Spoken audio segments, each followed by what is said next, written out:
Ladies and gentlemen, welcome to Monday night. We have Division B East HOTUS versus Team Training Wheels. Heroes of the United States, that is, versus Team Training Wheels. Joining me is the headcaster himself, Jason. How's it going?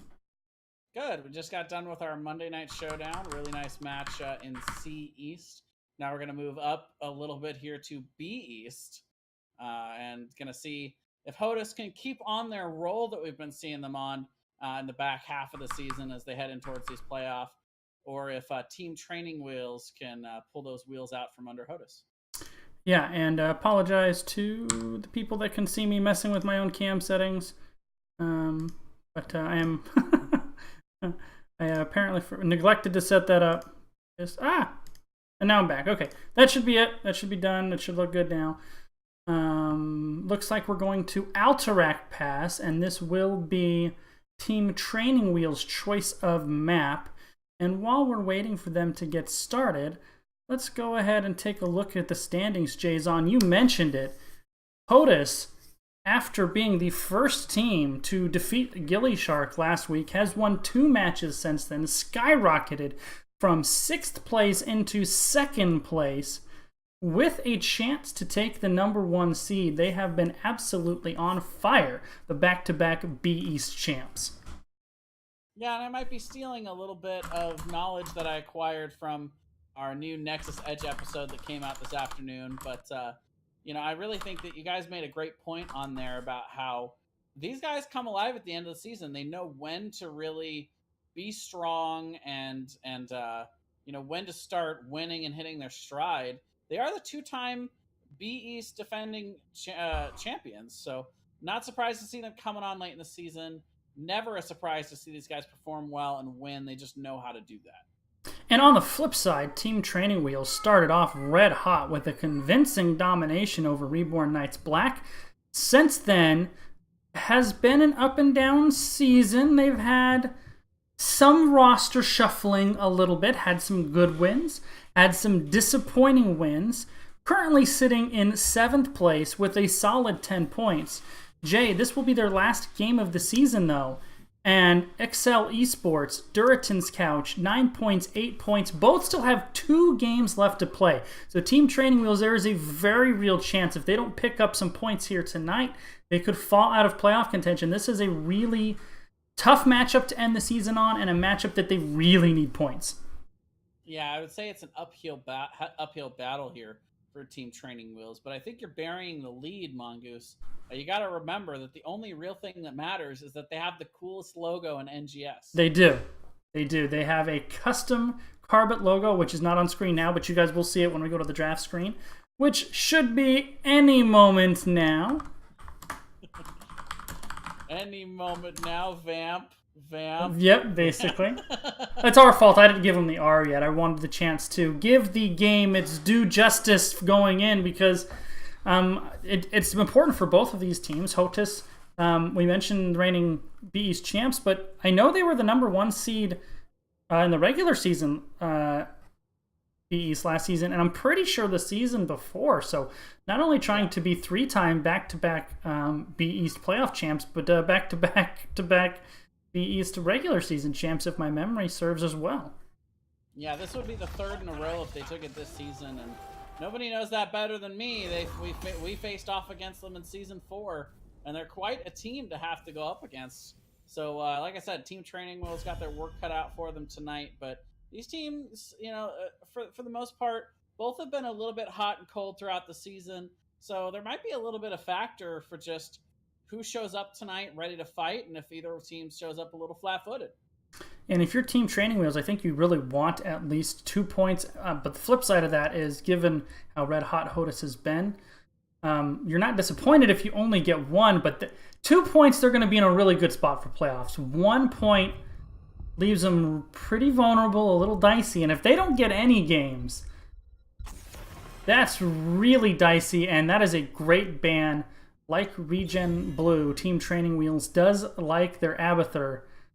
We will not see him here on Alterac Pass, a battlefield we haven't casted too much of this season, Jay.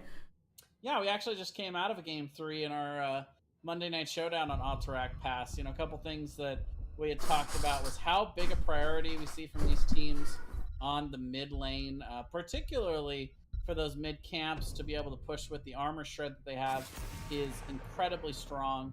And one hero we've been seeing slowly start to emerge as a big hero on this map, mostly because of that mechanic, is Sylvanas. Her ability to get Merc Queen at level 4, be able to clear those camps out very safely, even at such low levels in a solo, allowing more of your team to rotate, gank, and soak, and also the extra pushing pressure. 60% extra damage from those with that push can be very valuable here.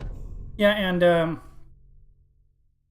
Gazlo banned out by HOTUS here. I know Team Training Wheels pretty well, and I do not recall seeing a Gazlo come out. I would want to ask HOTUS about that if we get the opportunity. But back to Alterac, there's a couple of dynamics on this battlefield that make it unique. You touched on probably the only one where the most powerful Merc push, as Kael'thas is banned out, where the most powerful Merc push is in the mid lanes. This map does feature a double neutral boss, but the bosses are pretty underwhelming. First pick Tyrande coming out by HOTUS, but the mid camps push really hard. You kind of want to grab them on cooldown if you can. And the other dynamic that's unique to Alterac is that the core will regenerate its own health. If you don't kill it all the way, it comes right back to full strength.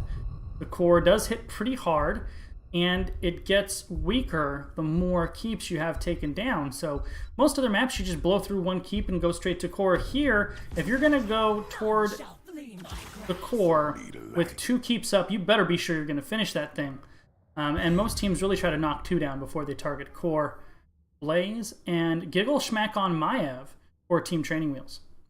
Yeah, Maiev, a very difficult hero to fight into in general. So much displacement, and especially off the heels of potential AoE stuns from Blaze can be very good setup for Maiev to be able to pull them out even further. Meanwhile, Johanna and Azmodan coming out here for HOTUS. Very good combination of heroes, especially with Johanna's ability to put a little bit of damage and zone in all of those minions for the Azmodan Globe of Annihilations to be able to just clear those out and make it very easy for him to stack.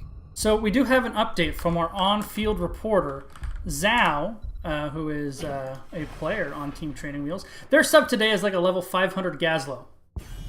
That's where the Gazlo ban comes from. So that explains it, because that's got to be a man apart, because that's the only player I don't recognize on Team Training Wheels. And they do ban out Arthas. Going to see where HOTUS goes now. I mean, that's really good homework done by HOTUS there. They scouted that out early and denied the one trick. But Arthas ban going to be put out here for Team Training Wheels, which makes me think maybe they want to go something with that kind of auto attack dive centric playstyle, possibly a Grey main. And then Anna banned out on the other side. HOTUS just taking Anna off the board. They already have their support in Tyrande, very strong meta support, and Anna just kind of a terror to deal with right now. But Jay, Anub, and Diablo completely ignored at this point. Diablo seems to have fallen off a little bit, but not so much Anub. He is all over the place.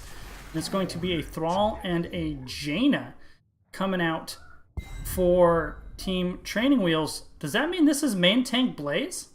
It either means that or that Team Training Wheels is not going with a support. So looks like that's going to be the front line. Now, it is still a triple front line. Maiev, Thrall, and Blaze. It's just, there's really not a main tank there. It's, kind of 2 bruisers and a melee assassin to try and set up the Jaina. But I will say this much, Mongoose, it's a lot of damage.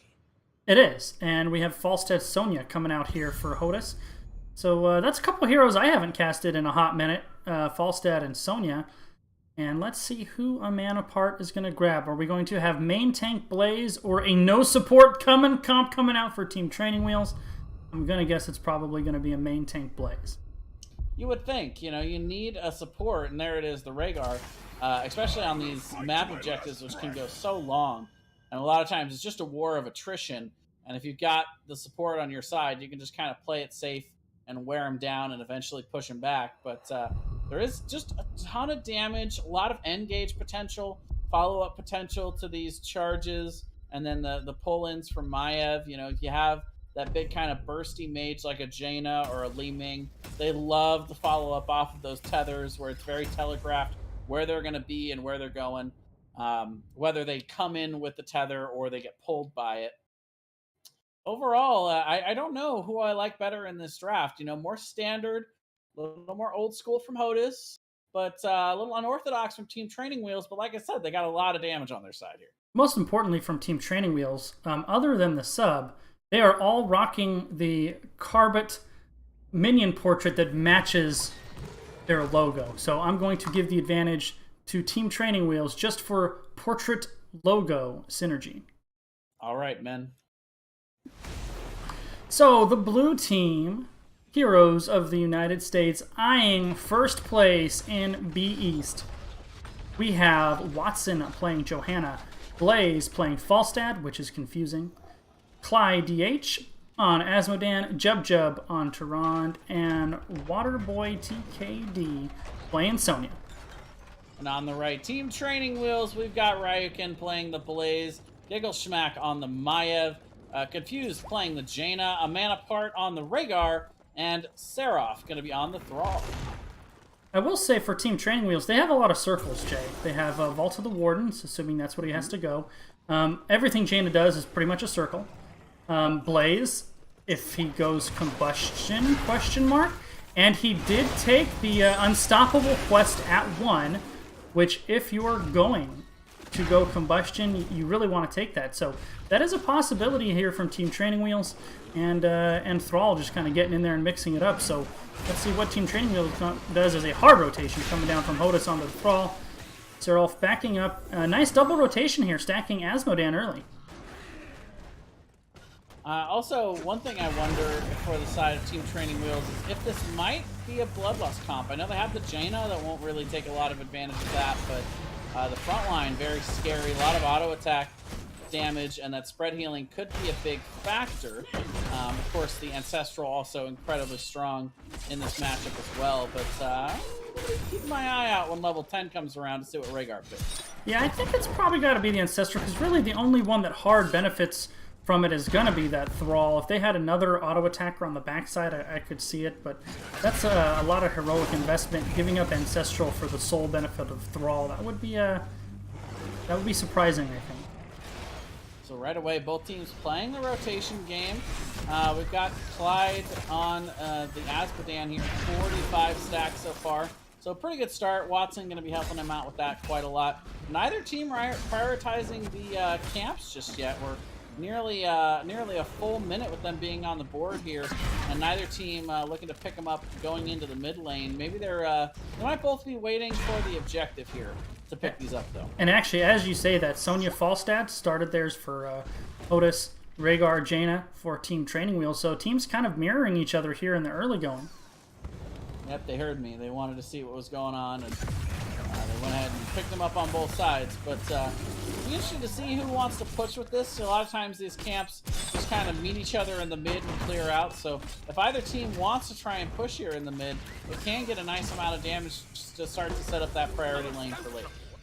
Yeah, well, I really would like to see Team Training Wheels get an early objective. You know, they have the scaling Asmodan on the side of HOTUS, and with the Maiev, Jaina, and the CC and zoning of Blaze, as Falstad might actually be a little bit overextended. Can Ryukin catch him? No, but he does zone him away. There goes the oil. I don't think they're going to get him. It was very close. Good rotation from the side of Team Training Wheels, but if they're struggling in the early game against an Asmodan, that does not portend well to their success this game. And right away, big push in here to the mid by HOTUS. They are taking full advantage of that camp. It's shredding the towers right now. Gigglesmack does hit the tether, trying to pull somebody in. The root comes out on to Asmodan as well, but a big blow in return as he's about halfway now to that 200 mark here at level 6. Not bad at all here in the early game for Asmodan. No, not at all. Neither team really seemed to be overly concerned with our objective here, Jay. They're kind of prioritizing... Basically none at all. Yeah. Now that Johanna Asmo are continuing to stack, I like what Team Training Wheels is doing. If you guys show 2 in the top lane, we're going to go ahead and get this if you don't mind. Thank you very much. Giggle Schmack will get the channel despite the hammering from Falstad. And now it looks like maybe HOTUS starting to show up. Thrall will actually be the last one to get here. 7 advantage for HOTUS. Yeah, they get about 8 seconds off there, so a little bit of a cap there. But yeah, now level 7 coming in for both squads, and I think that's what both teams were kind of looking for. You know, the side of HOTUS have a lot of reasons to go ahead and try and stack up that Asmodan and stall it out for a bit. And they also have the global from Falstad, so they have a lot of good stalling capabilities and advantages they can get. But here comes the tether onto Waterboy PKD. He's taking a lot of damage. Watson comes in though with a massive condemn, the globe to follow up, and Team Training Wheels gets chunked there. No kills on either side. They're going to go ahead and send Team Training Wheels back to their wells here.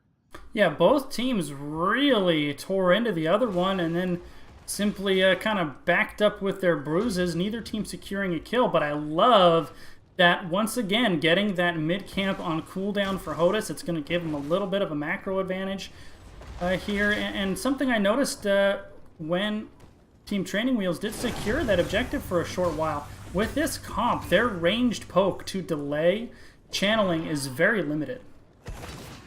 Yeah, there's not going to be a lot of opportunities for Team Training Wheels unless they can find a big team fight win. But right now, HOTUS is just not in a hurry at all. They don't even seem to want to try to cap their side. Big globe coming in, a lot of damage off the heels of that. Now 218 stacks, so already over halfway there to completing 400 stacks as the max there on that quest. Even before the 6-minute mark comes in, they're doing pretty well with this now. They do target the Falstad. He barrel rolls to safety. And this is something Team Training Wheels, they need to figure out. They cannot just simply let this game drag on. The longer it drags on, the more difficult Asmodan is going to be. Also worth noting, I love Falstad. He's like my 3rd highest level hero, believe it or not. And I've been saying for a fairly long while that right now, if you're going to play Falstad, it is the W build. And Jason, what do we have Blaze playing as we have our co-caster making an appearance there?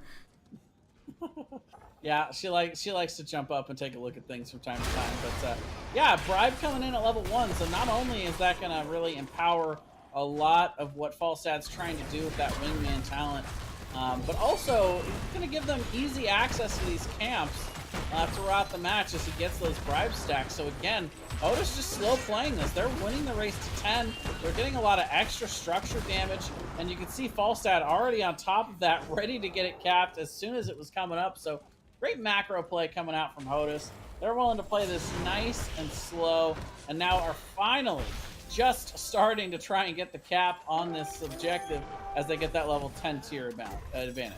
Yeah, and Team Training Wheels just did pick up his 10. And don't forget, with Wingman and Falstad, it actually gives you a cooldown reduction on his W now. So it is part of the W build. In addition, Gust having to come out. The Warden Cage only catching Sonya with the Starfall on top of it is a little bit of a counter. There goes the Sunder. Ancestral onto Maiev. It is not going to be Combustion. It is going to be Bunker Drop. The AoE is doing a lot of damage to Team Training Wheels. But once again, teams trading out a lot of damage going both ways. Many heroes retreating with low life, but still no first blood, although that was close, here in this game 1. The level 10s are now out for the side of HOTUS.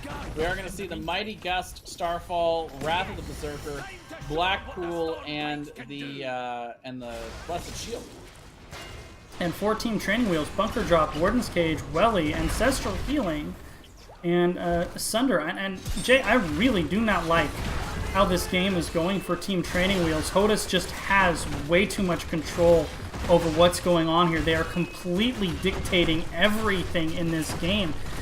Despite the fact that the experience is even, neither team has secured a kill yet. This is the most control I have seen a team exercise with so few death, so team fight wins only one objective. It just feels like they shouldn't be controlling it as hard as they are, but now coming in with a big rotation. The moment they really want to be able to force Giggle Smack is going to go back in and hit the tether, but taking so much damage in return from that beam. Confused also taking a lot of damage up in the top part of this fight. Waterboy spinning and winning, getting the Maiev kill right off the back of this, and we are going to see the bunker drop in the back. He's going to have to back out away from that. The Ancestral will come out here and will bring Ryokin back to a point where he can try to engage. And the Sunder comes in off of the huge flank from Seraph there. A lot of damage, though, from the Globe in return. They get Johanna down, and Blaze is going to look the zone here with that Gust. There's the Globe. Just absolutely annihilating, no pun intended, Jaina there, and that's going to be a problem here. Yeah, I think that HOTUS, in a lot of ways, I'm not going to say already won this match, but they've been allowed to just kind of dictate exactly what they wanted to do. And especially where Team Training Wheels has such a high team fighting style of trying to zone in and isolate heroes, they just haven't been able to perform on that yet. They haven't really gotten the value out of Maiev that they can get with the blow-up potential from the follow-up damage. And they've just they've been kind of sitting back and letting HOTUS just get to the late game, which is what they want to do. So right now, it's just that they're going to have to start forcing at some point and pressing the issue. But even now, we see them in lane, soaking, and not really even scouting, not figuring it out until too late that HOTUS is down here on this bottom boss. And they just got to find something here. Well, they're looking for something here. They are scattered. Everybody is here. This is a 5-on-5, even talent here. Everybody pressing their buttons. That is a disengaging Sunder. Team Training Wheels showing they do not want to fight under the boss. But look at how much damage the Globe is doing. Falstad does get that W down, and there's the damage on the W build. All you have to do is click on them and hover near them, and it just annihilated Rhaegar. This bottom keep is going to go down. Blaze taking a lot of damage, is able to barrel roll to safety. Johanna, though, might not have the same results she does. Now, I don't think they're going to be able to finish with this Team Training, or HOTUS. They're going to probably retreat, I would imagine, and go secure the objective. And that's what they're going to do. Yeah, you mentioned it earlier. When you only have one keep, the core still has 40% armor. So it's very difficult to get through all of that damage, and the boss, as you can see, doesn't really help all that much.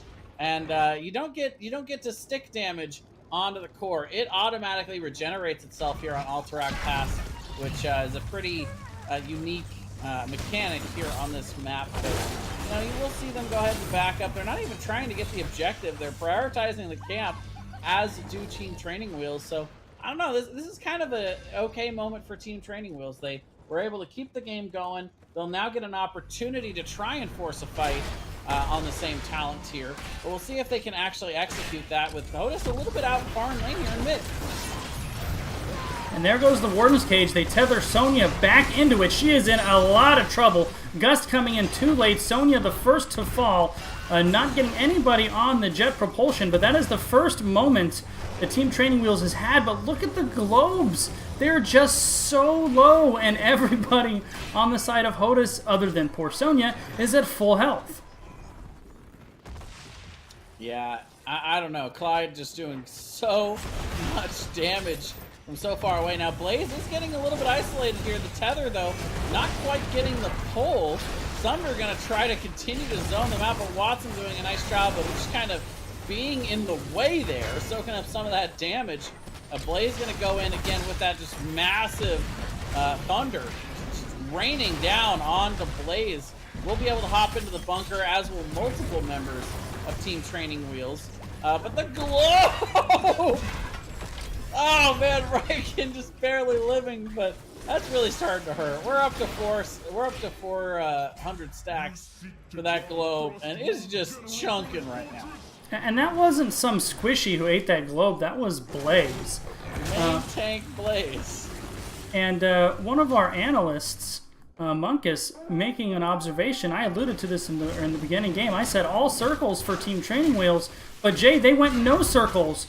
Warden's Cage, but no Ring of Frost, no combustion. It seems like they may have missed some opportunities there. Man, you know, if nothing else, just to see all the memes of those circles going out. But we are going to see camp picked up for Team Training Wheels as the objective is captured for the side of HOTUS. Looks like Team Training Wheels will be here in time to interrupt this. And look at HOTUS. They have basically no reason to retreat here, Mongoose. They have level 16. They've won pretty much every engagement overall. But they also are looking at the situation and saying, we don't need to fight this to win. They're just playing it so smart right now. Well, HOTUS is doing what we don't do, which is when you have so much control over this, there is never any situation the rest of this game that HOTUS should be taking a 5-on-5. Look at that bottom lane. I'm going to flash down there. Team Training Wheels is at full health. Right. They just back up and they wait for Team Training Wheels to respond to bottom lane, which they have to do. Yeah. And get some nice chunk damage on the bottom here. Giggle Smack is going to get lasered. We'll see the Ancestral coming out onto Ryuken, but Jaina, the first to fall on the backside, the Blaze, and just that incredibly high amount of damage that he's putting out at this point in the game. Get a barrel roll just in time as Giggle Smack was coming back, but there's the two-man dunk. And the members of HOTUS just dunking right now on Team Training Wheels. They find a 5-0, and now they're going to be looking to press their advantage. Yeah, they're just going to march to mid-keep here, blow through this mid-keep, and I don't know, end after that, maybe? Yeah, I mean, I think this is definitely the beginning of the end. They have their objective coming in, but they've got the camp in here, so they're going to have the extra armor shred on this, and it's just going to be too much damage before Team Training Wheels can get back here. HOTUS looking strong here in game number 1. So that is Heroes of the United States taking game number 1 in commanding fashion. I imagine if the next map is a Asmo map, that hero will be banned. Yeah, I think even if it's not an Asmo map, you still maybe ban it after that. But, you know, it wasn't just the Asmodan. Blaze doing an incredible job on that Falstad. You know, I haven't seen a super effective Falstad like that in quite a while either, Mongoose. Well, what's interesting, I mean, as you look at his build here, full W build, what's interesting and maybe unique to the Falstad build is it's all on a point-and-click talent that has a pretty good range. So you just put it on somebody, and your most empowered ability, all you have to do is kind of stay in the neighborhood. You don't need to do anything else. You can worry about if you're in a bad position. You can barrel roll another direction, and it will still stay on its target. We saw it in the bottom lane. He put it on Rhaegar and just kind of ran with him. Rhaegar melted. He was dead. Yeah, and just I don't know. You know, I think maybe a little bit better of an N-Gage tank maybe makes that different for Team Training Wheels. You know, like, again, with the Maiev, they weren't quite able to force the team fights that they needed to force. And even post 10 with Warden's Cage, Sunder, you know, all of these really good tools to be able to try to lock in the members of HOTUS, they just weren't able to get the job done. And HOTUS just kind of ran rampant on the map, doing whatever they want throughout that whole game 1. I will say, I think there were a lot of questionable decisions by Team Training Wheels that game. Not like in their macro play. I just within that comp, they didn't seem to have the tools or the knowledge to quite deal with what HOTUS was doing. But I agree, a more traditional main tank, I think, would have served them better. Blaze can kind of fake it as a main tank, but he's traditionally an off tank for a reason. He just is better kind of on the flank or anchoring off to the side, throwing out that oil. But when he has to serve as that main point of contact, he's a little bit lackluster in that regard. And their heroic choices that we alluded on, I really think they left a lot of potential on the table with Ring of Frost specifically not going with that Warden's Cage on top of it. Certainly some things to look at there if you're Team Training Wheels, and they really need this game, Jay. Yeah, game 2 going to be a pivotal moment for them. in their entire season here. So we'll have to see if they can maybe make a turnaround here and see what they have for HOTUS in this matchup. Even um, let's say in a world where they end up losing this matchup, but they still manage to get a playoff berth, you definitely want to at least feel like you performed well in your last game of the regular season. Give yourself a little bit of confidence and momentum going into the potential playoff berth, and especially against a team like HOTUS. You can't kick yourself for losing to a team like this. They're just really, really good players. But at the same time, you feel worse if you don't even feel like you gave them much of a game. Well, and furthermore, if they do go down in 2 games or even 3, this is the 2 and the 7 right now. There is a very good chance that this is their first round matchup. So That's true. they need to have the confidence if they do get in the playoffs, and this is that matchup. They need to have the confidence to knowing, hey, we took a game off those guys. We can beat these guys.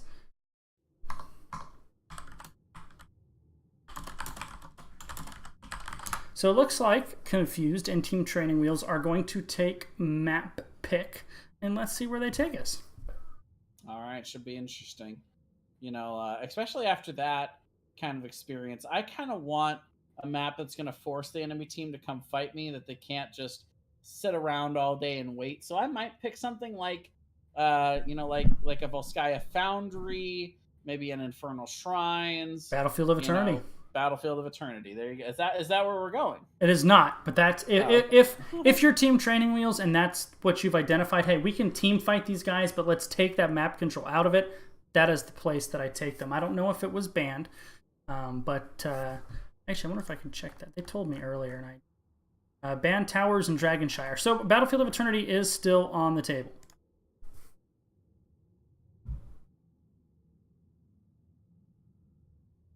Yeah, I like Battlefield. One of my favorite maps, but I don't know. We'll see exactly what they want to do here.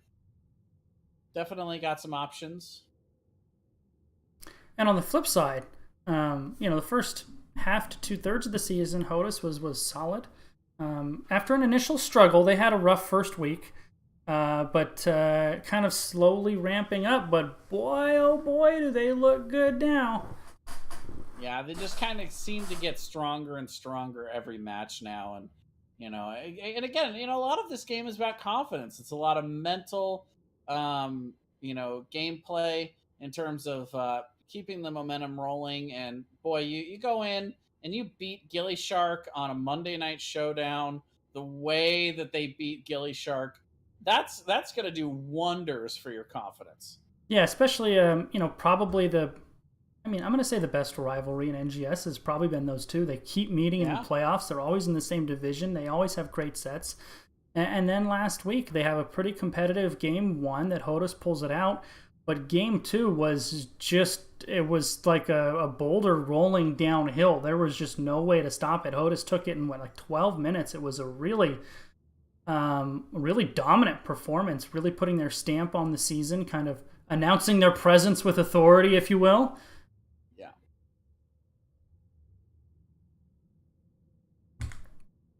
All right. Where are we going? There it is, Volskaya Foundry. Good call. On the flip side of that is we're very aware.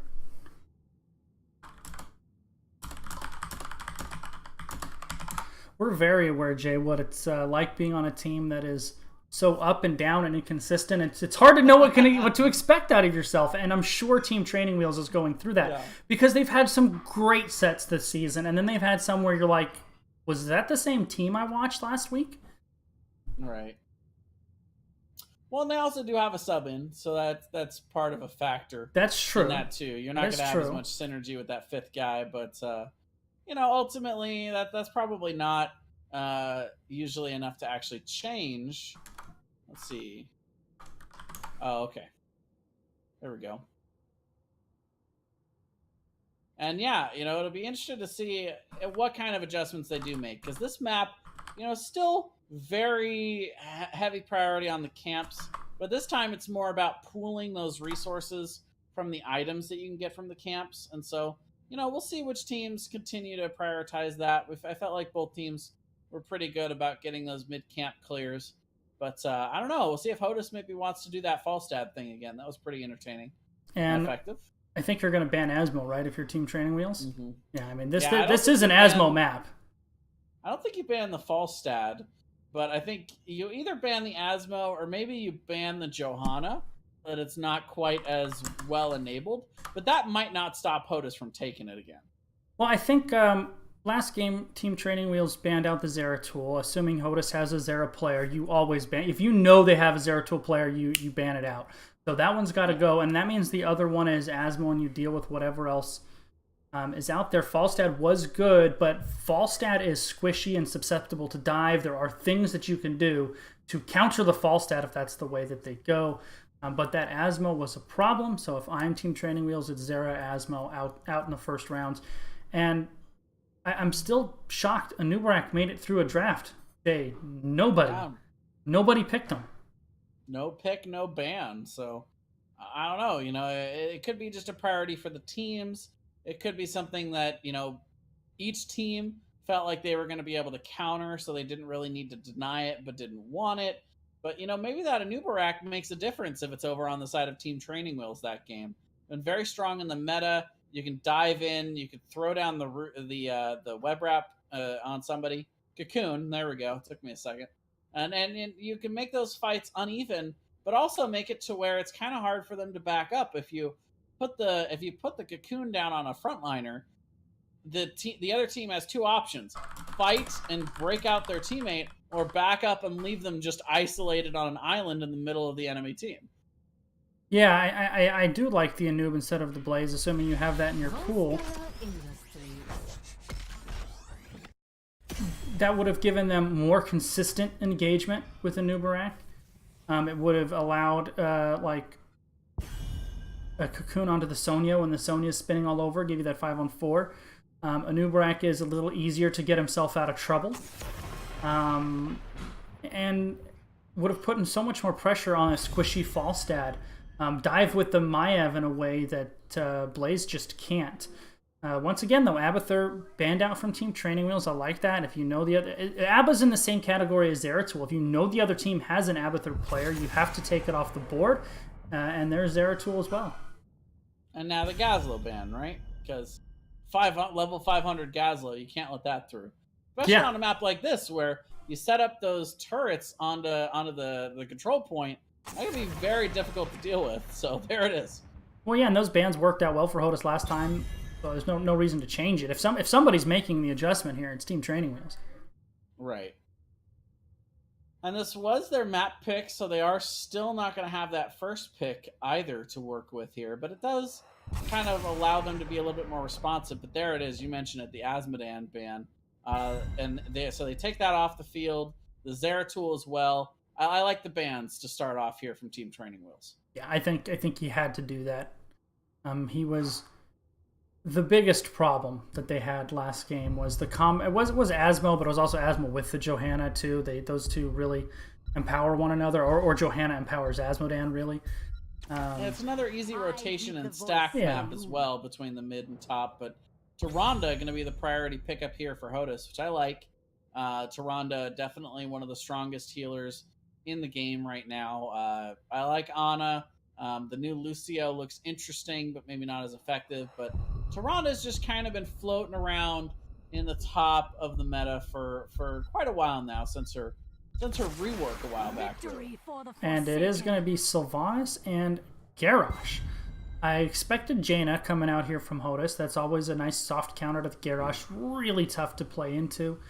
And then maybe one of the frontliners here to complement that.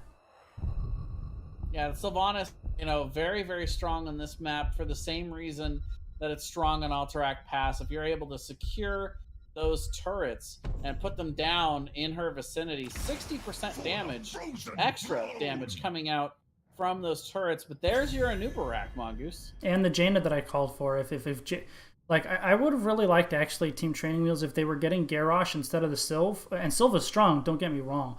But you take Garrosh, Jaina, they go so well together, and it denies the Jaina on the other side. The Jaina makes the life difficult for the Garrosh player with the slows. You just keep that Q on Garrosh, and he's, you know, walking around in mud the whole game, and then Team Training Wheels missing the ban. Feels bad, man. Uh-oh. I'm confused why Confused didn't ban there, but I don't know. Indecision? Strategic, maybe? Indecision? I mean, we've been there, man. Yeah. I don't know. It's either way, we are going to get another ban coming out here from HOTUS. A couple denials you think of right off the top of the bat. Well, there it is. It's Anna. But I was going to say another healer, something with good follow-up to Garrosh like a Malfurion or an Uther. But yeah, taking out the Anna makes a lot of sense too. Anna just so good right now in the meta. I almost wonder if they're gonna regret not picking that up earlier, as well. I don't. It's possible that Garrosh might have been contested, but the Anna I think is certainly a higher priority in a lot of cases for Team Training Wheels here. So Hanzo's a hero Gigglesmack's been playing a lot of. I like the Brightwing polymorph as follow-up for the Garrosh flip. Oh, actually, and this is one of your favorite tricks, Merc Queen with the turrets, now bringing up a great point in chat. The empowered turrets are so strong with Merc Queen, so that does explain the high prioritization there. I still think that Jaina into Garrosh is rough, but now we have a spicy meatball, Jay, with the Tassadar Kerrigan. It would have taken me a long time to where I guess Tassadar Kerrigan to round this out. Yeah, of all the combinations in the world, but it is very strong. Kerrigan, you know, good engage. But one thing I want to point out is this comp from HOTUS is about as far away in concept as you could possibly get from their Game 1 comp. It is. Fine. And Garrosh doesn't have spectacular peels. Very divey with the Nubarak Kerrigan, plus the shields, the Lunar Flare. Jaina is going to feel safe as a kitten with her mother, because between Tassadar shields and all of the pressure that all those other heroes are going to put on Team Training Wheels, she's just going to kind of kick out and throw out some ice.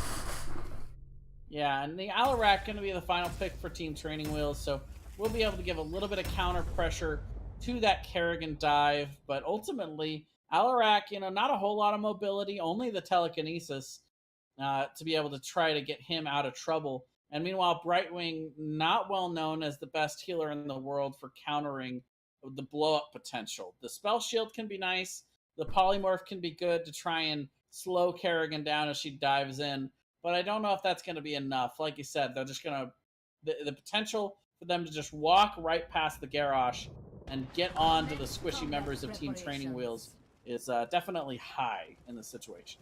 Yeah, the Alarak has the potential to punish Kerrigan if she oversteps, but I almost wonder if a second main tank wouldn't have served them better.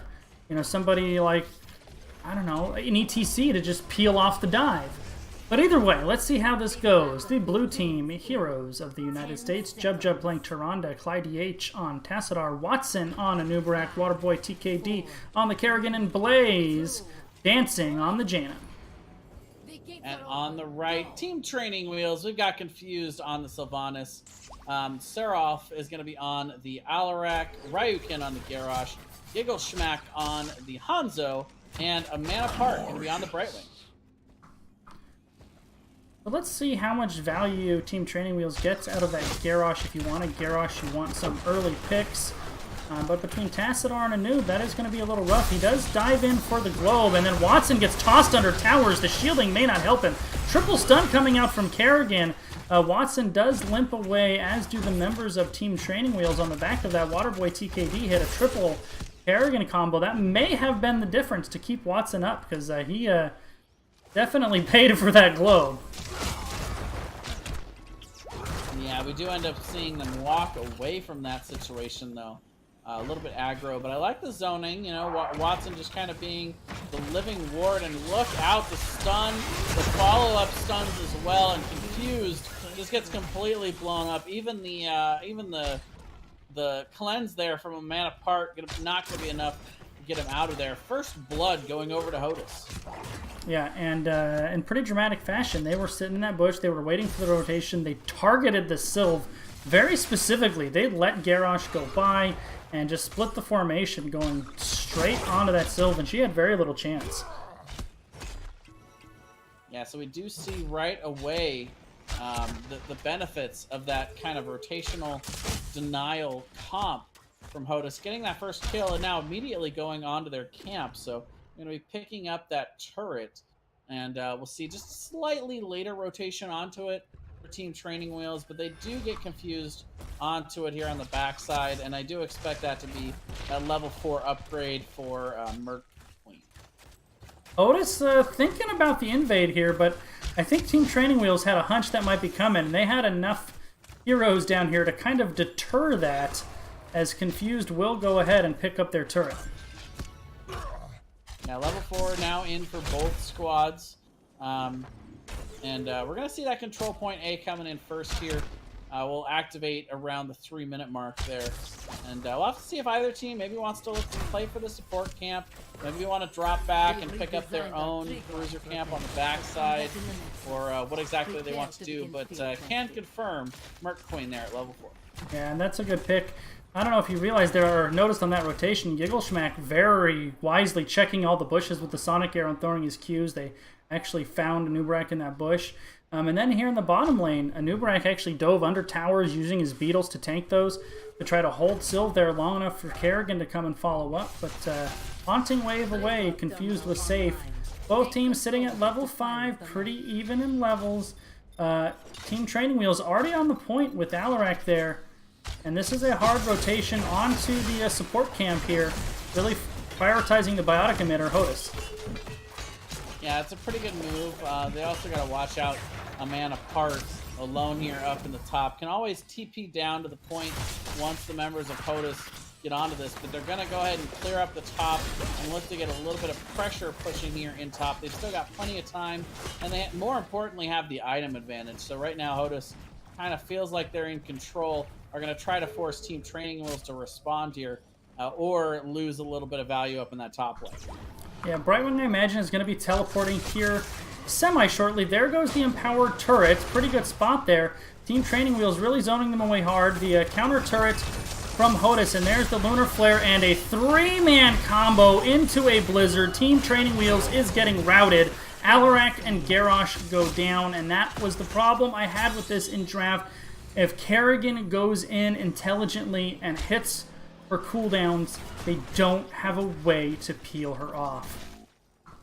Yeah, but more importantly, 3 members of Team Training Wheels just being in there a little bit too far, kind of grouping around those turrets, maybe trying to clear out the enemy turret so that it doesn't take away the value from Merc Queen. But either way, 3-man combo right in that Blizzard. It was a miracle that Confused got out of that situation with sub 10 health. But it is 2 kills, and now the advantage here on control point B for HOTUS. Now they even pick up another turret camp. Still have the biotic emitter as well here, Mongoose. Yes, they do. There goes the turret down. Team Training Wheels is going to eat that, and they have some tough choices to make, although they burn that thing pretty quick, so turret's not an issue now. It's another advantage of Merc Queen. You can also turn off the opponent's turrets with just 3 auto attacks with that Merc Queen talent. So over time, both teams at 99%. Looks like Team Training Wheels a little more aware of that. They're trying to stay a little bit less clumped, although Brightwing does encourage the clumping for the heals too. There goes the dive onto 2, both of the front line. Lunar Flare to follow up, as is all the Jaina damage and the Kerrigan. They do isolate out Blaze, but not able to finish him off. The biotic emitter does go down. Ryukin on the Garrosh is so low, and once again, the front line for Team Training Wheels goes down, as will probably Brightwing. He does. Yeah, that was kind of a fight that Team Training Wheels had to force. You know, those are not deaths that you look at and say, well, those were our fault. You know, they had to take the team fight in that situation to stop the overtime. And especially, you know, it was probably the last fight that they were going to get for a while with level 10 kind of hovering in the area here for HOTUS. But it's a nice team fight win for HOTUS. They're going to go ahead and get this this protector, and they're going to be able to push down the mid lane, not deciding to go to top, but they're going to get some good value here on the mid court. Yeah, and looking strong. Normally you see them rotate top. Level 10s are here for HOTUS, and the Globe Quest done for Jaina in 6 minutes and 22 seconds. That's a pretty quick globe in there. Yeah, so we will see mid-fort going down and still a little bit of time on this top one. Actually, if they're clever with where they put this damage, they could end up still getting the well up here on top. The level 10's now in for HOTUS, so they're also going to have that advantage to play with. We still haven't seen level 10 come out for Blaze, so we're not sure which ultimate this one's going to be here. And by Blaze, you mean Jaina, because that's confusing. Yes, you're right. Well, there is no Blaze in this game, but I guess that's what's confusing about it. Yes, Jaina. Speaking of those level 10s, Starfall and Hello, Summon Ultralisk coming out here for Waterboy TKD, along with the Force Wall and the Cocoon. Yeah, I like it. Damage hasn't been an issue for them, and it gives them one more stun on top of the stuns they already have. And after the recent Kerrigan changes, when they changed that ability, that Ultralisk kind of became the pick du jour. And a very aggressive rotation from Alarak. He misses the telekinesis. Dragon Arrow does not connect. There's the Cocoon and the counter engage. Alarak is in trouble. Down he goes. Emerald Wind to try to disengage, but it is not going to be enough. Team Training Wheels in trouble one more time. Raiken getting very low, going to get hit by that Ring of Frost, which is the pick there for Blaze / Jaina. And that Ultralisk also coming into play as well there. Nice 2-0 team fight there for HOTUS. And they're going to be stealing the camp here on top and marching here with an 8-0 start to this matchup. Yeah, this one... first game, HOTUS kind of quietly controlled the game. In this game, they are loudly controlling the game in every fashion. Well, they have a loud comp too, Mongoose. That is true. There's nothing subtle about Kerrigan dive with an Uberak dive. Last game, it was subtle. They were winning the match probably around level 5 or 6 is when they were really starting to lead. But it wasn't very easy to notice. It's kind of that subtle, we're in control, we're doing what we want. This time, they're just coming out swinging. And what's really impressing me about HOTUS right now is that they can not only play both of these comps, but play them so efficiently. Yeah, and I really question the Alarak pick. They needed some kind of answer for what was coming out for HOTUS, and I don't think Alarak provided it. And I think in both these games, the way the drafts went, Team Training Wheels just had a harder comp to run. They set themselves up for a more difficult game in both drafts. Yeah, we will see smart rotation from the members of HOTUS. They're going to go ahead and rotate down, get this bottom fort. They had already taken out the top fort, so now no wells anywhere on any control point for Team Training Wheels. However, Team Training Wheels with the smart counter move. They're able to march up to the top lane. They get the wall and the well down in top, so when this eventual fight comes in over this control point B, there will be no well taps on either side available. I'm surprised HOTUS didn't actually wait for that extra turret down there. It was popping as they were rotating up. They could actually have had an extra turret. There goes the Force Wall. There goes the Cocoon onto the Garrosh, and there goes the Engage onto Team Training Wheels. Confused goes down one more time. Yeah, big response damage as well, though, from the side of Team Training Wheels. Alarak going to be ending up the one going down, though. They were able to get them kind of low, but not quite low enough with the double support style and that biotic emitter. They also were able to push them away from the turret. So 5-0 win for HOTUS, and now they're going to look to keep Kerrigan on the points and look to try to start to cap this protector. But I don't know. We could see Team Training Wheels back in time to take a fight here. So I don't know. We'll see if they're able to get the engage and maybe try and push back on the other side before overtime starts. Yeah, and the strategy from HOTUS is simple and effective. They Cocoon Garrosh and then engage onto anybody they want after that. So level 16 right around the corner. Team Training Wheels also getting very close to getting that 13 talent tier. There could be just a slight overlap, but they'll have to get in on the point really, really quickly, and Seraph not the target you necessarily want on the first charge. But nice zoning coming in from HOTUS. They're going to get the kill on Alarak and the Garrosh here, but they also have the Protector ready in the back end, so it's 2 for nothing, and they have the Protector. This could even be the beginning of the end here. The death timers are very low, but they've already softened up this top keep, Mongoose. Jay, when's the last time you saw a 2 talent tier advantage? In an NGS match, it's been a while. It's been a minute. Because this is looking pretty grim for Team Training Wheels. Yeah, full Protector. I will say this much though, it's only an 11-minute Protector, so it's not going to deal as much damage to a core as a later game Protector would, but a huge force wall. Giggle Schmack gonna try and natural agility out. Does make it out though, but the shields are starting to take a little bit of damage. Counter Strike coming in from Seraph, not finding the damage he wants on the back end of that, and the core is just getting hammered here by this Protector. Warlord's challenge on the backside, and Nubarak actually goes down, but it's too little too late, and HOTUS is going to take a 2-0 victory here on Volskaya Foundry. Not gonna lie, Jay, this feels a little deja vu-ish. A Monday night game, closer game 1, and then an absolute stomperoonie in game 2. Here is the United States. I mean, there's not much you can say. That should have been a 15-0. Anubrak went down right at the end on the core, but that was essentially a perfect game coming out there for HOTUS. Yeah, putting on a clinic here in game number 2 of exactly how you want to play that hard engaged style. And, you know, Team Training Wheels had a couple of potential answers for it.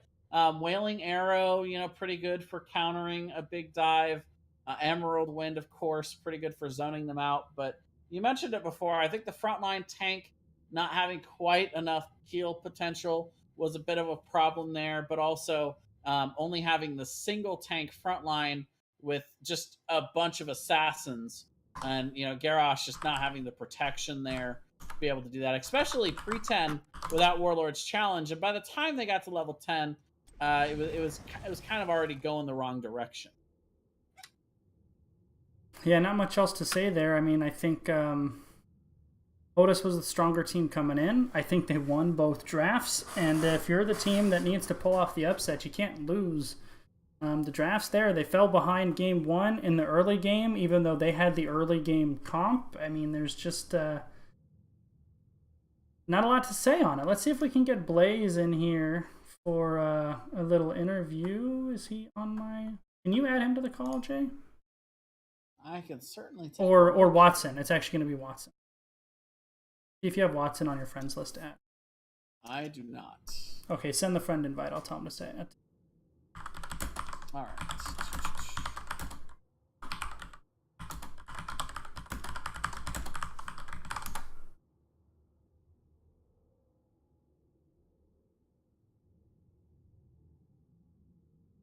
All right. Request sent.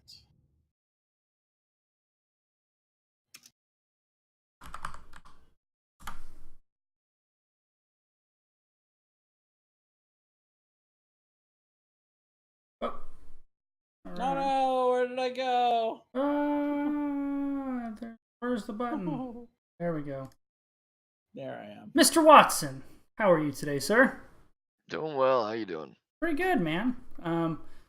Pretty convincing game 2 there in particular. You guys seem to be peaking at the right time. This is a back-to-back Mondays. I get to talk to you guys after a dominating performance. Is there something that's changed in the last 2 weeks, or are you guys just sharpening that pencil for playoffs? No, I think it's we're pretty consistent. We're always slow to start, and we finish relatively strong. Everybody starts getting into the mood and wants to play the game more, so it's been helpful. We've been playing quite a bit lately, so it's kind of nice. And you guys have one game left, or was that it for you this season? Let's see. We've got one game left. Pulling up our schedule. We play. Let's see. Tomorrow. Ooh. We play Excel tomorrow.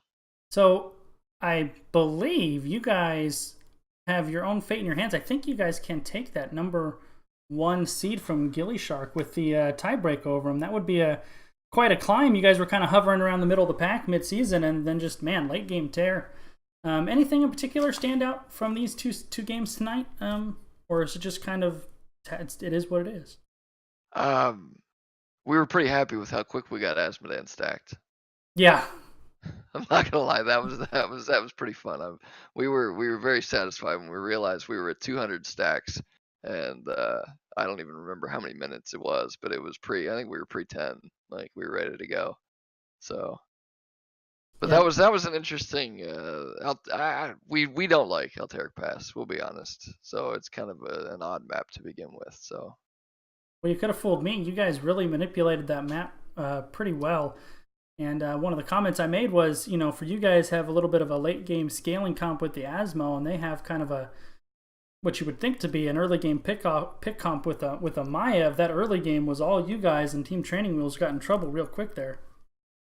I'm not gonna lie, we fully expected something like a Warden's Cage, Ring of Frost, Combustion with an Earthquake is what we figured they were gonna run with that. Maybe even like a Bloodlust, right? They've got, I believe they had the Rhaegar, and so we're thinking like this is gonna suck because if they just all in the Asmodean or even the Sonya, I think they actually got Sonya at one point in an all in, like we can't, like we got Tyrande support, we're not gonna be able to respond to that.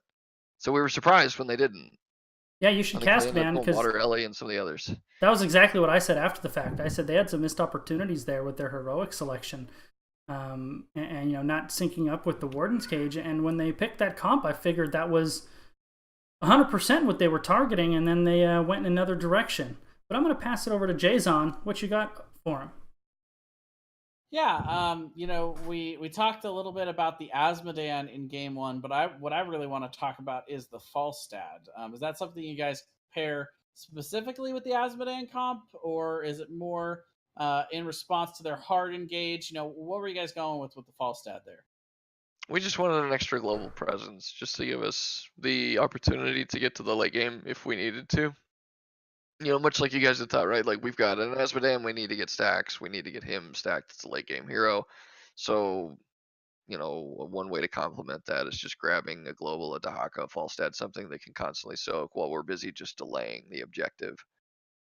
And so that was kind of the idea behind grabbing that Falstad. He did go bribe, which I gave Blaze a load of grief for because there's really only one camp we're going to bribe. So you can get a lot of stacks, probably not, but it's okay. Well, he didn't take it for the bribe, though. He took it for that cooldown reduction on the W, man, on that full W build.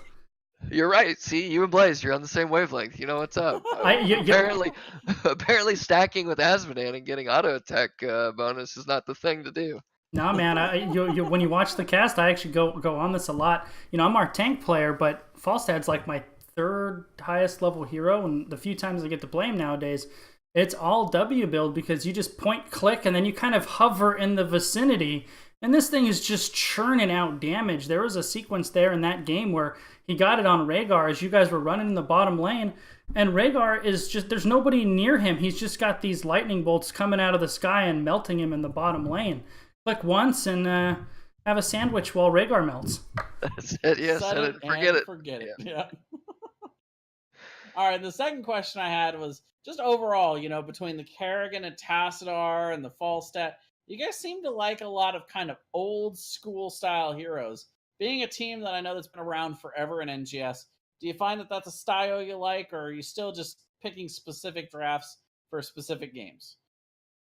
I think it depends on, for us, it's the map and then the team we're playing against and what we think we can accomplish. And so like the Tassadar really was just another way to complement the Kerrigan, the Anubarak, as we would dive in. We've got a shield, and even furthermore, we have a way to isolate, you know, heroes and pull them out. So if we cocoon the Garrosh, for example, we have a force wall to keep them, you know, split off. We can segment people.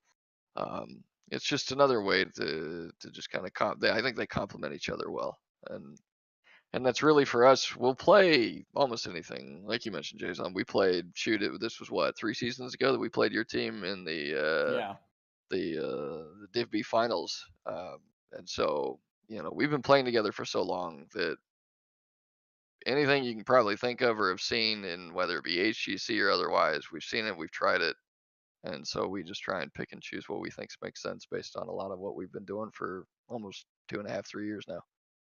Yeah, that experience is definitely starting to show down the stretch. I'm really looking forward to seeing how you guys perform going into the playoffs. You guys have a good reputation for just finishing off the season well. And as I know you guys are going after that third B East championship in a row, good luck to you guys. We'll be watching. Thank you. Any shout outs, Mr. Watson? Shout outs to the team. Great set tonight. Everybody showed up, played really well. Shout out to you guys for casting. Appreciate it. Shout out to NGS for keeping this league going. Really appreciate it. Enjoying the game. All right, Watson. Well, good luck with your season finale tomorrow, and looking for you guys to see if you get that #1 seed again. And then we'll be, of course, watching for playoffs next week. Sounds great. Thank you. All right, man. All right, Jay. Well, that's going to do it for us. Where can the people find you? You can find me over at Jason HOTUS here on Twitch, as well as Twitter and YouTube as well. It's all Jason HOTUS, so pretty easy to find me. Of course, I'm always in the Discord as well, so you guys can always reach out if you need anything there. But just in general, I've been having a great time casting this season and doing a lot of this cool content that we've been putting out. I'm getting a lot of good feedback from people that they love the content here in season 6, and I'm just looking forward to continue to grow it as we go into season 7. Arthana, you and I already have some pretty great plans for what we can change or things we can add, including some season finale stuff. So keep your eyes peeled. We're gonna keep throwing stuff at you. Looking forward to it. It's really been a great season all around, and looking forward to kind of ways we can build on that, both for the playoffs and moving forward. But that's going to do it for us. We're going to throw you guys over to Murda, who has in game 3 of his set, so you can catch the last little bits of that game. Have a wonderful night, everyone.